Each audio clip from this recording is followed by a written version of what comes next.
ಸುರಿವ ಕಂಪನಿಯಲ್ಲೋ ಸುರಿವ ಕಂಪನಿಯಲ್ಲೋ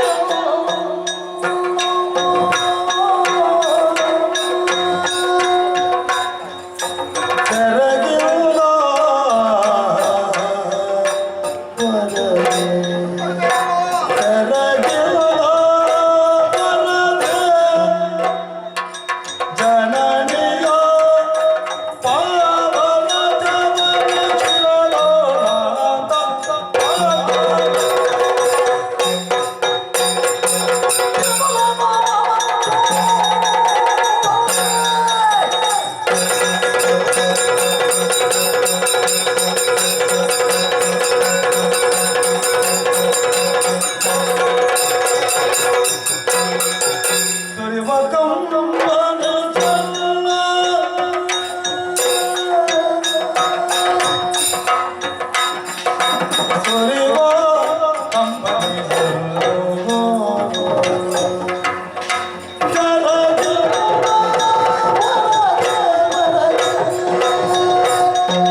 ನಮ್ಮನ ಕಣ್ಣಲ್ಲಿ ಕಣ್ಣೀರು ಕಂಡವ ನಾನಲ್ಲ. ಇದು ಧಾರಾಕಾರವಾಗಿ ಕಣ್ಣೀರು ಸುರಿಸ್ತಾ ಇದ್ದಾಳಲ್ಲ. ಯಾಕಮ್ಮ, ನಾನಿನ್ನು ರಣಕ್ಷೇತ್ರ ಸೇರಿಕೊಳ್ಳಿಲ್ಲ. ಯಾವುದೇ ಒಬ್ಬ ವಿರೋಧಿ ನನ್ನ ಶರೀರಕ್ಕೆ ಬಾಣ ಪ್ರಯೋಗಿಸಿದ್ದಿಲ್ಲ. ನನ್ನ ಶರೀರ ಘಾಸಿಯಾಗುತ್ತಿಲ್ಲ. ಒಂದು ಬಿಂದು ರಕ್ತ ಭೂಮಿಗೆ ಬಿದ್ದದ್ದಿಲ್ಲ. ಆದರೂ ನೀನು ಯಾಕೆ ಕಣ್ಣೀರು ಸುರಿಸ್ತಾ ಇದ್ದಿ? ಅರ್ಥವಾಯಿತು ತಾಯಿ. ಮಗನಿಗೆ ಯಾವುದೋ ಒಂದು ಆಪತ್ತು ಕಾದಿದೆ ಎನ್ನುವ ಹಾಗೆ ದೂರಾಲೋಚನೆ ನಿಲ್ಲಿಸಿಕೊಂಡಂತಹ ನೀನು ಈ ರೀತಿ ದುಃಖಿಸ್ತಾ ಇದ್ದೀಯ. ಅದು ಅಲ್ಲ ಅಂತಾದ್ರೆ ಗಂಡಿಗೆ ಗಂಡಾಗಿ ಹೆಣ್ಣಿಗೆ ಹೆಣ್ಣಾಗಿ ಇರುವ ಒಬ್ಬನೇ ಒಬ್ಬ ಮಗ. ಯಾವ ತಾಯಿಯಾಗಲಿ ಮಕ್ಕಳನ್ನು ಕಳೆದುಕೊಳ್ಳುವುದಕ್ಕೆ ಇಷ್ಟಪಡುವುದಿಲ್ಲ. ಒಂದು ವೇಳೆ ಕಳೆದುಕೊಂಡಳು ಅಂತಾದ್ರೆ ಪುತ್ರ ಶೋಕ ಎನ್ನುವುದು ನಿರಂತರವಾಗಿ ಬಾಧಿಸ್ತಾ ಇರ್ತದೆ. ತನಗೂ ಆ ದೌರ್ಭಾಗ್ಯ ಬರ್ತದೆ ಎನ್ನುವ ಹಾಗೆ ಯೋಚಿಸಿ ಯೋಚಿಸಿ ಕಣ್ಣೀರು ಸುರಿಸ್ತಾ ಇದ್ದೆ. ಯಾಕಮ್ಮ ಸ್ವಾರ್ಥಿಯಾಗಿ ಯೋಚಿಸ್ತಾ ಇದ್ದೆ? ಸ್ವಾರ್ಥ ಭಾವನೆ ಯಾರಿಗೂ ಸಲ್ಲದು. ನಿಸ್ವಾರ್ಥ ಮನೋಭಾವನೆ ಬೇಕು. ಯಾಕೆ ಗೊತ್ತೇ? ನಮ್ಮ ಪಾಂಡವರ ಪಕ್ಷವನ್ನು ಸರಿಯಾಗಿ ನೋಡುತ್ತಾಯೇ.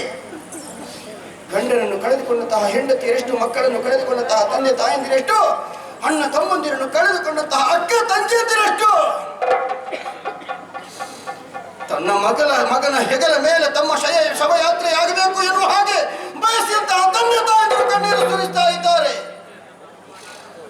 ಅವರೆಲ್ಲ ಪ್ರಾಣ ತ್ಯಾಗ ಮಾಡಿದ್ದಾರೆ. ಯಾಕೆ ಗೊತ್ತೇ? ಅವರ ಮನೆಯನ್ನು ಉಳಿಸುವುದಕ್ಕಾಗಿ ಅಲ್ಲ ತಾಯೇ, ಪಾಂಡವರಿಗೆ ಹಸ್ತಿನಾವತಿಯ ಸಿಂಹಾಸನವನ್ನು ದೊರಕಿಸಿಕೊಡಬೇಕು ಎನ್ನುವ ಉದ್ದೇಶದಿಂದ ವೀರಾವೇಶದಿಂದ ಹೋರಾಡಿ ಪ್ರಾಣ ತ್ಯಾಗ ಮಾಡಿದ್ದಾರೆ.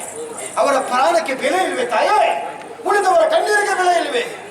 ಹಾಗಿದ್ರೆ ಸತ್ತವರ ಆತ್ಮಕ್ಕೆ ಶಾಂತಿ ಸಿಗಬೇಕು ಅಂತ ಆದರೆ ಗೌರವವಾಗಿ ನಿನ್ನ ಆಗಲೇಬೇಕು. ಅದಕ್ಕಾಗಿ ಹೊರಟು ನಿಂತಿದ್ದೇನೆ. ತಡಿಬೇಡ ತಾಯಿ, ಆಶೀರ್ವದಿಸು. ನಿನ್ನ ಆಶೀರ್ವಾದಕ್ಕಾಗಿ ನಾನು ಕಾಯ್ತಾ ಇದ್ದೇನೆ. ಅಮ್ಮ, ಹರಸಿ ಕಳುಹಿಸು. ನಾನು ಇಷ್ಟೇ ಬೇಡಿಕೊಂಡ್ರು ನಮ್ಮ ಆಶೀರ್ವಾದ ಮಾಡುವುದಕ್ಕೆ ಮುಂದಾಗುವುದಿಲ್ಲ. ಹಾಗೆ ಅಂತ ಹೋಗದೆ ನಿರ್ವಾಹವಿಲ್ಲ. ಯಾಕೆ? ಈಗಾಗಲೇ ಅಭಿಮನ್ಯು ಯುದ್ಧಕ್ಕೆ ಹೊರಟಿದ್ದಾನೆ ಎನ್ನುವಂತಹ ವರ್ತಮಾನ ನನ್ನಂತಹ ಹಂತಕಾರಿ ಯುವಕರಿಗೆ ತಿಳಿದಾಗಿದೆ. ಒಂದು ವೇಳೆ ಮಾತೆಯ ಕಣ್ಣೀರನ್ನು ಕಂಡು ನಾನು ಇಲ್ಲೇ ಉಳಿದನೆಂದಾದ್ರೆ ನಾಳೆ ಕರತಟ್ಟಿ ನಗಾಡಿಯಾರು. ವೀರಾವೇಶದಿಂದ ಅಭಿಮನ್ಯು ಯುದ್ಧಕ್ಕೆ ಹೊರಟ ಮಾತೆಯ ಕಣ್ಣೀರನ್ನು ಕಂಡು ಹೇಡಿಯಾಗಿ ಮನೆಯೊಳಗೆ ಉಳಿದ ಎನ್ನುವ ಹಾಗೆ ಅವರ ಮುಂದೆ ನಾನು ಅಪಹಾಸ್ಯಕ್ಕೊಳಗಾಗಬಾರದು. ನನ್ನ ನಿರ್ಧಾರ ಏನು? ಬದುಕಿ ಸಾಯುವುದಲ್ಲ, ಸತ್ತು ಬದುಕಬೇಕು. ಅಳಿಯುವುದು ಕಾಯ, ಉಳಿಯುವುದು ಕೀರ್ತಿ. ನಾಳೆ ಬರುವಂಥದ್ದು ಇವತ್ತು ಬರಲಿ, ಇವತ್ತು ಬರುವಂಥದ್ದು ಈ ಕ್ಷಣ ಬರಲಿ. ಎದೆಯೊಡ್ಡಿ ನಿಲ್ತೇನೆ. ನಾವು ಆಯ್ಕೆ ಮಾಡಿಕೊಂಡಂತಹ ಕ್ಷೇತ್ರವಲ್ಲೇ ನಮ್ಮ ಪ್ರಾಣ ಹೋಗಿದೆ. ಅದನ್ನು ಬಯಸುವ ನಾನು ನಮ್ಮ ಆಶೀರ್ವಾದ ಮಾಡದೆ ಇದ್ದೀರಿ ಏನಂತೆ? ಹೆತ್ತ ತಾಯಿಗೆ ನಿಂತಲ್ಲಿದ್ದರೆ ಪ್ರದಕ್ಷಿಣೆ ಬಂದ್ರೆ ಈ ಭೂಮಿಯನ್ನೇ ಸುತ್ತಿದ ಫಲ ಬರ್ತದಂತೆ. ಹಾಗೆಯೇ ಮಾಡ್ತೇನೆ. ಮಾತೃಭಕ್ತಿಗೆ ಕಲಶವನ್ನು ಇಡ್ತೇನೆ. ಮಾತೆಯ ಪಾದದಲ್ಲಿರುವಂತಹ ಧೂಳನ್ನೇ ಮಹಾಪ್ರಸಾದ ಎನ್ನುವ ಹಾಗೆ ಸ್ವೀಕರಿಸ್ತೇನೆ. ಅದೇ ನನಗೆ ಶ್ರೀರಕ್ಷೆಯಾಗಲಿ. ಅದೇ ನನಗೆ ಶ್ರೀರಕ್ಷೆಯಾಗಲಿ.